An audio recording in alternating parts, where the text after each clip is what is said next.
गौरी माँ काली की बहुत बड़ी भक्त थी। उसका नियम था रोजाना माँ काली के मंदिर जाना और पूजा आरती करना। ये नियम वो कई सालों से निभा रही थी। गौरी की शादी हुई तो भी उसने वो नियम नहीं तोड़ा। गौरी की शादी को 15 दिन हो चुके थे। गौरी ने अपनी सास से कहा, माँ जी, अगर आप इजाजत दे तो क्या मैं कल से रोजाना काली माँ के मंदिर जा सकती हूँ? मोहल्ले बिरादरी के लोगों के सामने यूं नई बहू का बाहर जाना ठीक नहीं। लोग बातें बनाते हैं। अब वो घर पर ही रोजाना नियम से जल्दी उठकर माँ काली की पूजा आरती करने लगी। हे काली मैया, मेरे परिवार पर अपनी कृपा बनाए रखना।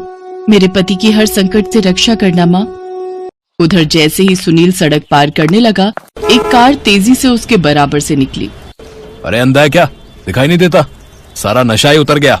एक बोतल घर ले जाता हूँ, घर जाकर आराम से पीऊंगा। सुनील शराब के नशे में घर पहुंचता है। वो शराब पीने लगता है। गौरी उसे और शराब पीने के लिए मना करती है। मैं रोजाना पीता हूँ और मैं पीने नहीं छोड़ सकता। अब मेरा दिमाग मत खा, सिर पर खड़ी होकर जा यहाँ से। माँ काली के मंदिर में बहुत बड़ी पूजा होने वाली थी। गौरी का भी मन था कि इस पूजा में शामिल हो, इसलिए वो अपनी सास से पूछकर काली माँ के मंदिर में पूजा के लिए चली जाती है। सुनील नशे में घर आता है। उसे जब गौरी घर पर नहीं मिलती तो वो गुस्सा होने लगता है।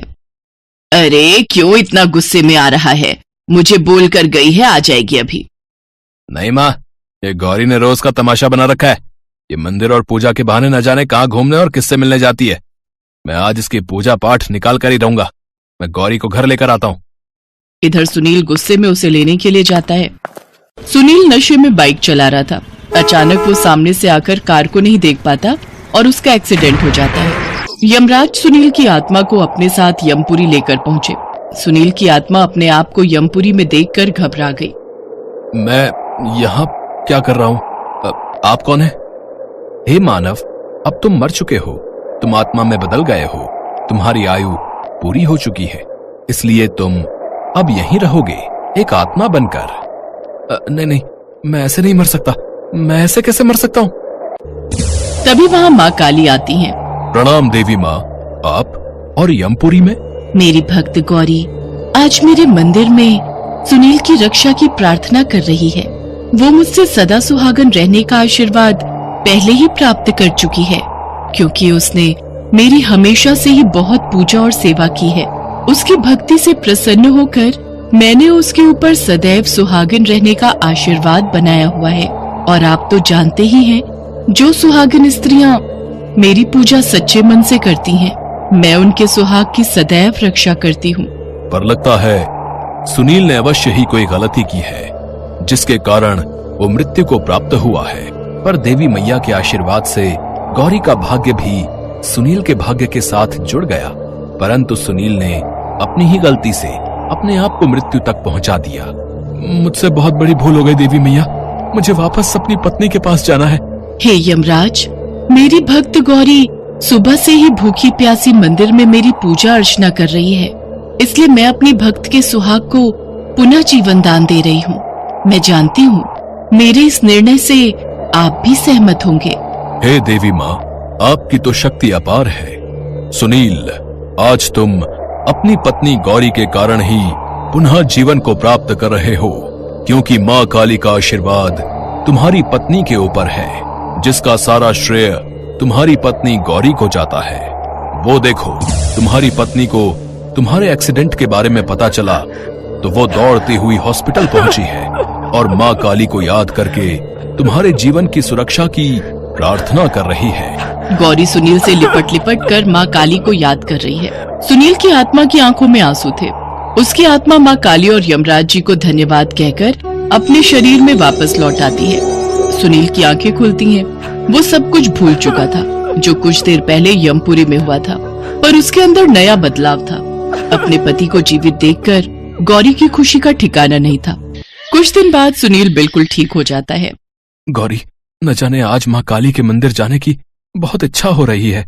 मैं चाहता हूँ मैं तुम्हारे और माँ के साथ माँ काली के मंदिर में जाऊं और उन्हें प्रणाम करके उनका आशीर्वाद ग्रहण करूं। मैं उनके दर्शन करना चाहता हूँ गौरी। हे माँ काली, आपकी सदा ही जय हो। आपने मेरी झोली खुशियों से भर दी माँ। सुनील माँ और गौरी के साथ मंदिर जाता है और माँ काली के दर्शन करता है। उस दिन से गौरी की जिंदगी में माँ काली की कृपा से ढेरों खुशियाँ आ जाती हैं।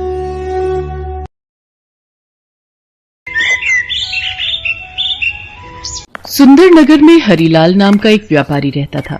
उस व्यापारी ने एक हाथी पाल रखा था। विधाता के निश्चित समयानुसार एक दिन उस हाथी की मृत्यु हो गई। यमराज के दूत उस हाथी की आत्मा को यमलोक लेकर गए। बताओ चित्रगुप्त, इस हाथी के कर्मों का लेखा जोखा क्या निकलता है? प्रभु, इस हाथी ने अपने जीवन में कभी भी गलत काम नहीं किया है। इसके कर्म काफी अच्छे रहे हैं। अच्छा, ये तो बहुत अच्छी बात है। हम तुम पर प्रसन्न हैं गजराज, क्योंकि तुमने अपने जीवन में हमेशा सत्कर्म ही किए हैं। इसीलिए मांगो, तुम क्या इच्छा रखते हो? मैं तुम्हें वापस पृथ्वी लोक पर भेजना चाहता हूँ।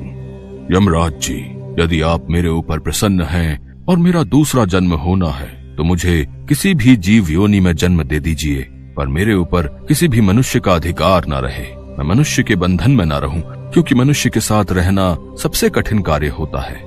हाथी की ऐसी बातें सुनकर यमराज काफी आश्चर्यचकित हो गए। उन्होंने हाथी से कहा, हे गजराज, ये तुम क्या कह रहे हो? मैं तो यही जानता हूँ कि मनुष्य जाति सबसे अच्छी होती है, वो सबसे ज्यादा बुद्धिमान होते हैं।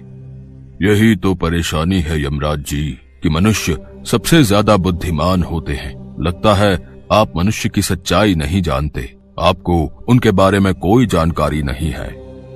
मुझे कैसी जानकारी नहीं है? तुम खुद देखो, यहाँ पर कितने मनुष्य खड़े हैं। उन्हें अपने कर्मों के अनुसार जो मिले उसे बिना किसी परेशानी के स्वीकार कर लेते हैं। महाराज, मतलब आपका अभी तक किसी जीवित इंसान से पाला नहीं पड़ा है। ये तो मृत लोग हैं, ये तो सिर्फ मनुष्य की आत्माएं हैं। यदि आप किसी जीवित मनुष्य से मिलेंगे तभी आपको सच्चाई पता चलेगी। हाथी की बातों को सुनकर यमराज काफी हैरान हो गए और बोले, ठीक है, तुम्हारी बात जानने के लिए मैं तुम्हारे मालिक को जीवित ही यहाँ बुलाता हूँ। यदि तुम्हारी बात सत्य निकली तो तुम जैसा कहोगे हम वैसा ही करेंगे, और यदि तुम्हारी बात झूठी निकली तो जैसा हम कहेंगे तुम्हें वैसा ही करना होगा। तुम्हें अपने उसी मालिक के पास जाकर रहना होगा जहाँ तुम पहले थे। हाथी ने यमराज की शर्त मंजूर कर ली। यमराज को हाथी की बातें बहुत दिलचस्प लगी, इसलिए वो जीवित व्यक्ति से मिलने के लिए उत्सुक हो गए। उन्होंने अपने यमदूतों को आदेश दिया, जाओ और जाकर इसके मालिक हरिलाल को यमलोक लेकर आओ। यमराज की आज्ञा को मानकर 4 दूत उस हाथी के मालिक को लेने के लिए पृथ्वी लोक पर चले गए। लेकिन उनके सामने सबसे बड़ी परेशानी ये थी कि वो जीवित व्यक्ति को यमलोक कैसे लेकर जाएं। इसलिए यमदूत उसके सोने का इंतजार करने लगे।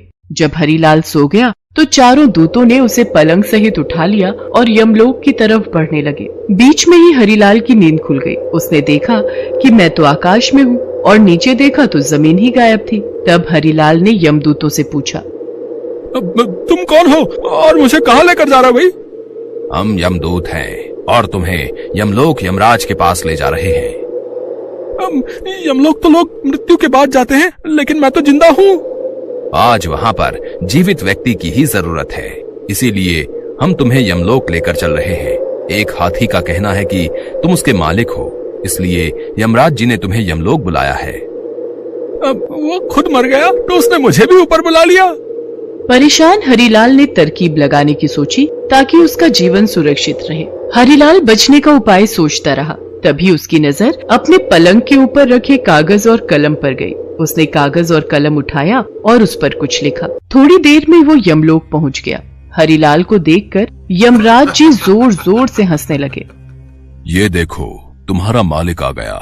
वैसे गजराज, तुम इतने विशालकाय ताकतवर जानवर होकर इससे डर रहे हो। थोड़ा सब्र कीजिए महाराज, आपको सब पता चल जाएगा। यमराज जी हरिलाल को अपने पास बुलाते हैं तो हरिलाल कहता है, यमराज जी, क्या आपको पता है मैं कौन हूँ? मैं तो सिर्फ इतना जानता हूँ कि तुम इस हाथी के मालिक हो। इसके अलावा मैं तुम्हारे बारे में कुछ नहीं जानता। अब तुम ही बता दो कि तुम कौन हो। ये लीजिए, आप ये पढ़कर ही जान लीजिए कि मैं कौन हूँ। हरिलाल यमराज जी को वो कागज देता है जिस पर उसने आते हुए कुछ लिखा था। यमराज जी कागज को पढ़कर हैरान रह जाते हैं और अपने सिंहासन से नीचे उतर जाते हैं और अपनी जगह हरिलाल को सिंहासन पर बैठा देते हैं। यमराज जी, आज से यमलोक पर से आपका शासन समाप्त हुआ। मैं यहाँ का राजा हूँ, मैं जैसा कहूँगा हर किसी को वैसा ही करना होगा। अब देखिए यमराज जी, आगे आगे क्या होता है। अब से स्वर्ग और नरक का झंझट खत्म, सभी मरने के बाद स्वर्ग जाएंगे। यमराज जी कुछ नहीं बोल पाए और देखते ही देखते नरक के सारे मृत लोग स्वर्ग में आ गए और नरक का द्वार बंद कर दिया गया। जिस किसी की भी मृत्यु होती तो वो सीधा स्वर्ग लोक को आता, भले ही वो कितना भी पापी क्यों न हो। लेकिन हरिलाल को मन ही मन चिंता भी सता रही थी कि किसी दिन उसकी सच्चाई यमराज को पता चल गई तो वो उसे मृत्यु के घाट उतार देंगे। हरिलाल ने सभी लोगों की सजा माफ कर दी। हरिलाल के चेहरे पर चिंता देखकर हाथी उससे बोला, मालिक, पृथ्वी लोक पर तो आप मेरे मालिक थे, पर अब तो मैं मर चुका हूँ। बताइए तो ये क्या माजरा है? आप यमलोक के राजा कैसे बन गए? ये राज की बात है। मालिक, मुझे भी इंसान बना देना, नीचे जाकर आपका नौकर बनकर रहूंगा, लेकिन ये राज मुझे बता दो, मैं किसी को नहीं बताऊंगा। मुझे बताने से आपका मन थोड़ा हल्का हो जाएगा। अच्छा ठीक है, मैं तुझे बताता हूँ। यमदूत जब मुझे लेकर आ रहे थे तो संयोग से मेरे पास एक कागज और कलम थी। मैंने उस पर लिख दिया, यमराज जी, धरती पर से जो मनुष्य आपके पास आ रहा है उसे अपना सिंहासन दे देना। अब से यही मनुष्य यमलोक का राजा होगा। मैंने युक्ति लगाई और वो सब लिखकर उसके नीचे भगवान विष्णु के हस्ताक्षर कर दिए। हरिलाल की बातें सुनकर हाथी सचमुच उसकी बुद्धिमानी से हैरान रह गया। धीरे धीरे कुछ दिन बीत गए। नरक के द्वार बंद थे और स्वर्ग लोक में लोग बढ़ते ही जा रहे थे। ये बात पूरे देवलोक में फैल गई। सब देवता यही सोचने लगे कि अब नरक का अस्तित्व खत्म हो चुका है। सब लोगों ने भगवान विष्णु को ये बात बताई। भगवान विष्णु इस बात से हैरान थे कि आखिर यमलोक में कौन आ गया है जिस कारण ये सब हो रहा है। भगवान विष्णु यमलोक पहुंच गए और देखा कि यमलोक के द्वार पर यमराज बैठे हुए थे। ये देखकर भगवान विष्णु ने यमराज से कहा, यमराज जी, यदि आप बाहर बैठे हुए हैं तो यमलोक के सिंहासन पर कौन है? यमलोक को कौन चला रहा है? हे नारायण, ये आप क्या कह रहे हैं? आपने ही तो इंसान को मेरे स्थान पर नियुक्त किया था और आप ही इस तरह से अनजान बन रहे हैं। उस इंसान ने मुझे जो कागज दिया था उसमें साफ साफ लिखा था कि मैं उसे अपना सिंहासन दे दूं और उस पर आपके हस्ताक्षर भी थे। अगर आपको यकीन ना हो तो ये देखिए। मैंने इंसान को यमलोक में नियुक्त किया है? मैंने तो ऐसा कभी नहीं किया। कौन है वो? भगवान विष्णु थोड़ी देर सोचने के बाद कहते हैं, यमराज जी, कहीं आपने किसी जीवित व्यक्ति को तो यमलोक में नहीं बुला लिया? सही कह रहे हैं प्रभु, मैंने जीवित इंसान को ही यमलोक में बुलाया है।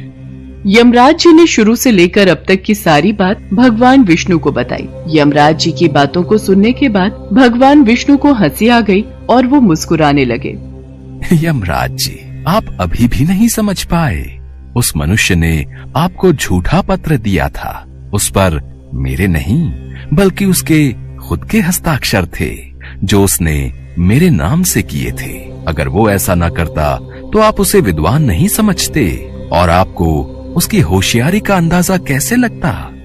भगवान विष्णु की बात को सुनकर यमराज जी ने दोनों हाथों से अपने सिर को पकड़ लिया। अब उन्हें सारा माजरा समझ में आ चुका। इसके पश्चात भगवान विष्णु यमराज जी के साथ यमलोक पहुंचते हैं। उन्हें सामने देखकर हरिलाल अपने सिंहासन से उठ खड़ा होता है।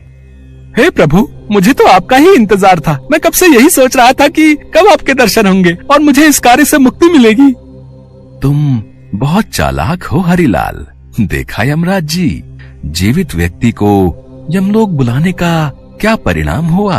अब इसको दिख रहा है कि मैं इसे दंड देने वाला हूँ, तब ये मुझे खुश करने में लग गया है। मैं समझ गया प्रभु। किसी भी इंसान को समझना किसी के लिए आसान नहीं है। आज मैं मान गया कि इंसान सचमुच अपनी बुद्धिमानी से कुछ भी कर सकता है। गजराज, तुम्हारी बात सही साबित हुई, इसलिए मैं तुम्हें भी पृथ्वी लोक पर मनुष्य बनाकर भेजूंगा। अब तो तुम खुश हो, तुम्हें तुम्हारे अच्छे कर्मों का फल मिल रहा है। तुम्हें किसी का बंधक नहीं बनना पड़ेगा। तुम अपनी जिंदगी को आजादी से जी सकोगे। यमराज की बातें सुनकर हाथी खुशी से सिर हिला देता है। इसके पश्चात यमराज जी हाथी को भी मनुष्य रूप में धरती पर भेज देते हैं और हरिलाल के दिमाग से भी यमलोक की सारी बातें निकालकर वापस पृथ्वी लोक पर लौटा देते हैं।